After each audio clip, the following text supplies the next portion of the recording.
कितने मालदार हैं, अरबोपति हैं, बड़ा जी चाहता खाने को, मगर शुगर पेशेंट है बेचारे, देखते ही रहते हैं मीठे को। और रक्षा पोलर है मेरा रक्षा पोलर, मेरा गरीब भाई, मेरा टेम्पू चलाने वाला, ये मील में जाके काम करने वाला, ये दहाड़ी लगाने वाला मेरा गरीब मजदूर भाई, अपने बच्चों को खून पसीने की कमाई खिलाने वाला, ये कैसा है कि सो जाता है फुटपाथ पे अखबार बिछाकर, मुफलिस कभी नींद की गोली नहीं खाता। हमारे मुबल्लिग दावत इस्लामी हजरत मुआज़ अल मुस्तफ़ा साहब क़िबला तशरीफ फरमाए, उलमाए किराम से पूछो, अल्हम्दुलिल्लाह, और नींद की गोली खाने की जरूरत उलमा को भी नहीं पड़ती है। नहीं आती है तो अपना आयतुल कुर्सी 2-3 दफा पढ़ लो, आ ही जाएगी इंशाल्लाह। झुम झुम के बोलो सुभान अल्लाह, सुभान अल्लाह। मैं तुम्हें ये समझा रहा था कि भैया इंसान का ना आने में इख्तियार और ना, हाँ ताकत दी है अल्लाह ने। एक साहब मुझसे सवाल कर रहे थे, वो क्या सवाल कर रहे होंगे तुम समझ गए होगे, हजरत ये सब ऐसा वैसा ऐसा। अरे मैं समझ गया क्या कहना चाह रहे हैं। मैंने कहा ऐसा बहुत हो चुका पहले भी यार, कुरान पढ़ो ना, तुम 12वां पारा ही पढ़ लो। पहले हजरत नूह अलैहिस्सलाम का जिक्र है, फिर हजरत हूद का है, फिर हजरत सालेह का है, फिर हजरत लूत अलैहिस्सलाम का, फिर शुएब अलैहिस्सलाम का, फिर मूसा और हारून का है, और फिर आगे बढ़ो तो सूरह यूसुफ आ जाती है। तो ये सबके जिक्र कुरान में क्यों आए कि इन्होंने ऐसा किया, फिर ऐसा हुआ, फिर जालिमों का अंजाम ये हुआ। तो ये कुरान में बार बार बताया गया कि पहले भी ऐसा हो चुका है। कभी अगर समस्याओं आ जाएं, परेशानियां आ जाएं, तो ईमान मत दे बैठना, इसलिए कि सब कुछ इसी पे टिका हुआ है तुम्हारा। और फिर कुरान ने ये भी तो बताया जालिमों का अंजाम क्या हुआ। अब तफसीर पढ़ लो कुरान की। ये जो नमरूद थे, मिस्टर नमरूद, अरे थोड़ा इज्जत के साथ नाम लो ना यार, किसी की बेइज्जती भी करो तो इज्जत के साथ करो यार। हम लोग ज़बान का गलत इस्तेमाल क्यों करें। मिस्टर नमरूद की जब एंडिंग होती है तो अल्लाह ने फरिश्तों की जमात नहीं भेजी, अल्लाह पाक ने मच्छरों की फौज भेजी। जो फौज थी उसने उस फौज को निपटाया। उन मच्छरों में एक मच्छर था, विकलांग था वो। उनको लंगड़ा कहोगे तो उनकी रूह को तकलीफ न पहुंचेगी है। विकलांग, विकलांग थोड़ा जरा सही लफ्ज है। विकलांग मच्छर, ब्रेन वाश्ड था वो सीधा एंट्री करता है नाक के रास्ते से ब्रेन में। ब्रेन हेमब्रिज तवी से चला शायद।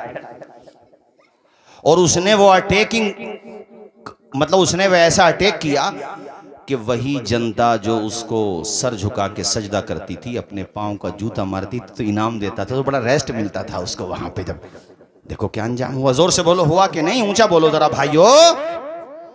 हमने क्या बताया, वो मोहलत देता है, पावर नहीं देता है। अब मैं हाथ हिला रहा हूं तो ये मोहलत तो है, ये बेवकूफ़ी है। मैं समझूं कि मेरे हाथ हैं, जिस दिन दम निकलेगा ऐसे पड़े हुए होंगे। अबे तो बेवकूफ़ हो, ये जो तुम्हें टाइम मिल गया है अच्छा करने का, तो जनता के हित में काम करो, अच्छे काम करो। लड़ने झगड़ने की बातें क्यों करते हो, लड़ाने उड़ाने की? तुम्हारे काम आएंगी, अच्छा काम करके जाओगे। अरे अज़ाब भी होगा तो कमी होगा, बनिस्बत दूसरों के होगा तो हमेशा ही है, मगर आज़ाब में भी तो फर्क होगा ना। तो मैं इस एतबार से कह रहा हूं कि कभी ये ना सोचो कि हम खुदा हैं। बहुतों के नशे अल्लाह ने ढीले कर दिए, मोहलत दी अल्लाह ने। मैंने पहले तुमसे क्या कहा कि अल्लाह मोहलत देता है, मगर अल्लाह कुरान में ही कहता इन्ना बत्श रब्बिका लशदीद, बेशक तेरे रब की पकड़ बहुत सख्त है। जोर से बोलो, पकड़ बहुत।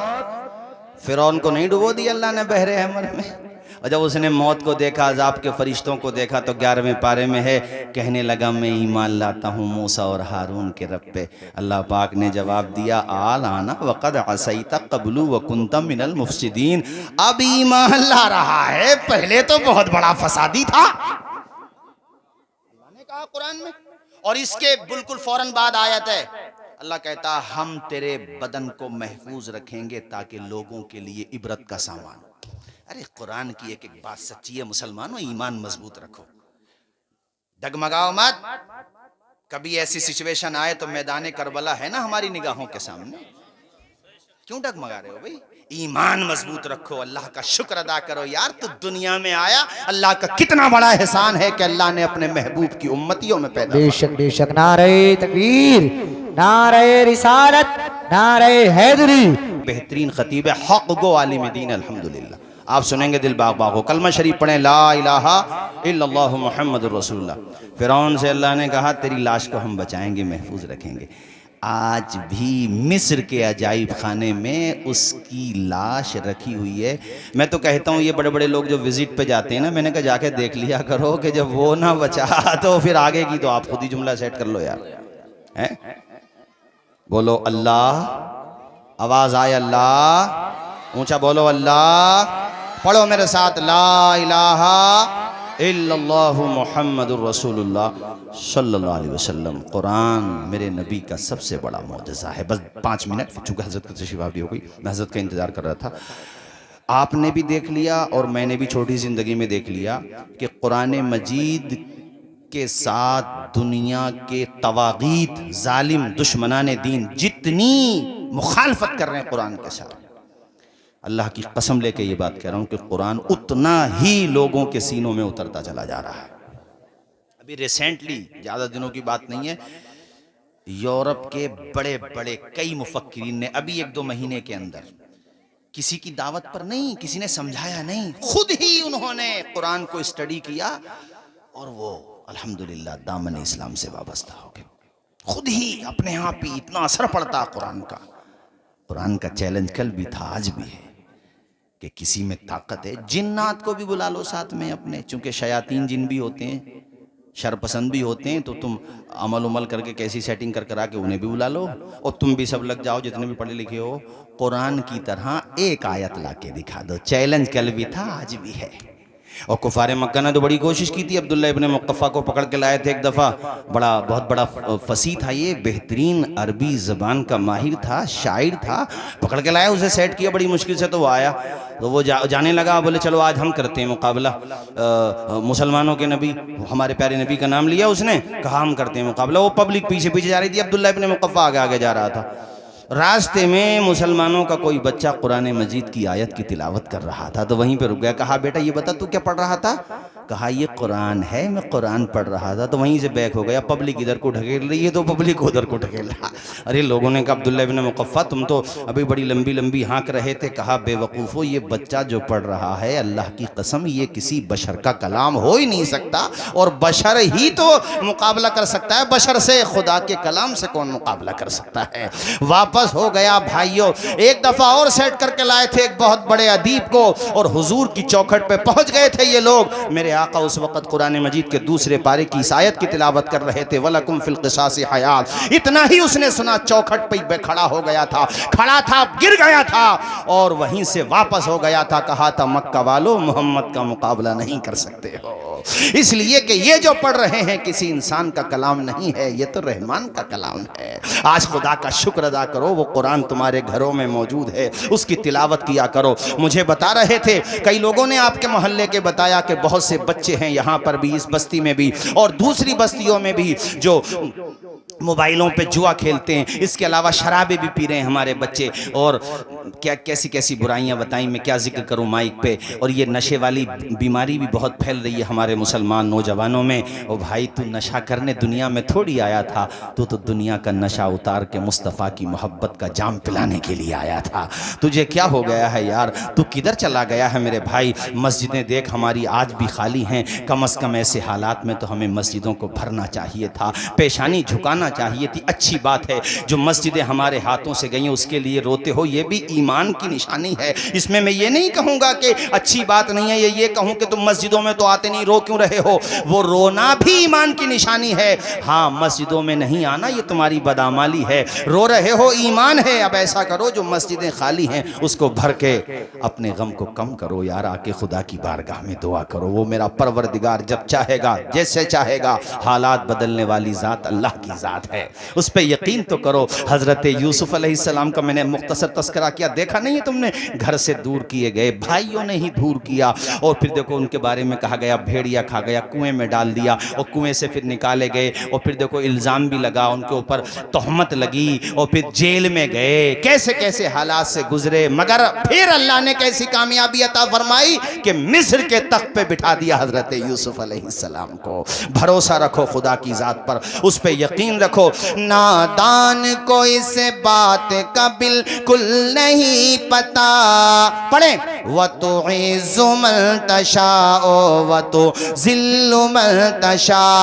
अल्लाह के हुजूर ये होता है फैसला, व तुइज़्ज़ु मन तशा व तुज़िल्लु मन तशा।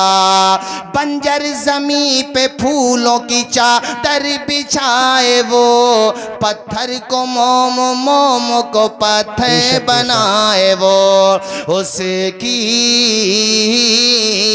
उसकी रजा से जहर भी बन जाता है दवा। पढ़े सारे लोग। व तुइज़्ज़ु मन तशाओ व तुज़िल्लु। नादान को इस बात का बिल्कुल नहीं पता। आखिरी शेर, और ये हम आपकी सबकी तरफ से, और जो हालात हैं आप समझते ही हैं। बेजानवाज़िशात की बारिश फजूली है, हमको जलील करने की साजिश फजूल है। बेजानवाज़िशात की बारिश फजूल है, हमको जलील करने की साजिश फजूल है। हम अपना कदम कदम पे निगहबान है खुदा।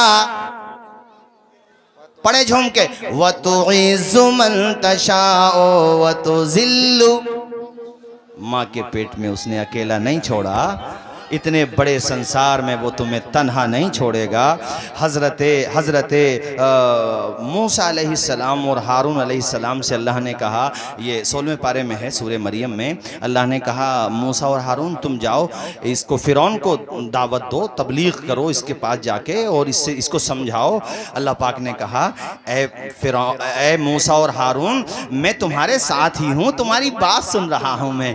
ऐसी कुरान में एक जगह अल्लाह पाक कहता वहुवा माकुम ऐनमा कुंतुम, ऐ मेरे बंदो तुम कहीं पर भी रहो, तुम ये ना सोचना तुम्हारे साथ कोई नहीं है, दुनिया साथ छोड़ देगी मगर तुम्हें पैदा करने वाला तुम्हारा खुदा तुम्हारे साथ रहेगा। वहुवा माकुम ऐनमा कुंतुम, कहीं पर भी रहो वो तुम्हारे साथ है। उस पर भरोसा रखो, उस पर एतमाद रखो। जब दुनिया की मदद के दरवाजे बंद हो जाते हैं तब भी परवरदिगार की मदद का दरवाजा खुला रहता है, उसकी तरफ लो लगाओ। कुरान में है, ऐ महबूब ये पूछते हैं मेरे बारे में कि मैं कहाँ हूँ, इससे कह दो मैं तुम्हारे करीब हूँ। उजीबु दावत दाई इज़ा दान, जब ये दुआ करते मैं इनकी दुआ सुनता हूँ, मैं इनकी दुआ कबूल करता हूँ। ओ बंदो तुम अल्लाह से दुआएं तो करो, तहज्जुद की नमाज पढ़ के दुआएं करो, अव्वाबीन और इशराक पढ़ के दुआएं करो, तुम 5 वक्त नमाजी तो बन जाओ। ए अल्लाह तू हमारे कितने करीब है, ए मेरे मालिक तू हमारे कितने करीब है। कुरान में रब इसका भी जवाब देता है, वनहनु अक़रबु इलैहि मिन हब्लिल वरीद, जिस नस पे जिस रग पे तुम्हारी जिंदगी टिकी हुई है